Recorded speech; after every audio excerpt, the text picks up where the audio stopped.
সবাইকে রমজানের শুভেচ্ছা। এখন আমি আছি মদিনায়। এই মসজিদটি হলো তুর্কি শাসন আমলে এই মসজিদটি তৈরি করা হয়েছে, তাই একে তুর্কি মসজিদ বলা হয়।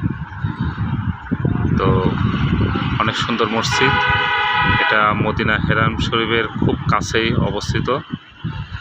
এই মসজিদটি এত সুন্দরভাবে তৈরি করা, তো কাছের থেকে দেখলে বোঝা যাবে যে কীভাবে তৈরি করা। প্রতিটা ব্লকগুলো হলো পাথরগুলো কেটে কেটে ব্লক করা হয়েছে এবং একটা পাথরের উপরে আরেকটা পাথর দিয়ে এই মসজিদটি তৈরি করা হয়েছে। কত সুন্দর, অনেক সুন্দর। পাশেই তুর্কি রেল স্টেশন, তখন এই রেল স্টেশনটি ছিল, আর এখান থেকে তুরস্কে যেত। ধন্যবাদ সবাইকে।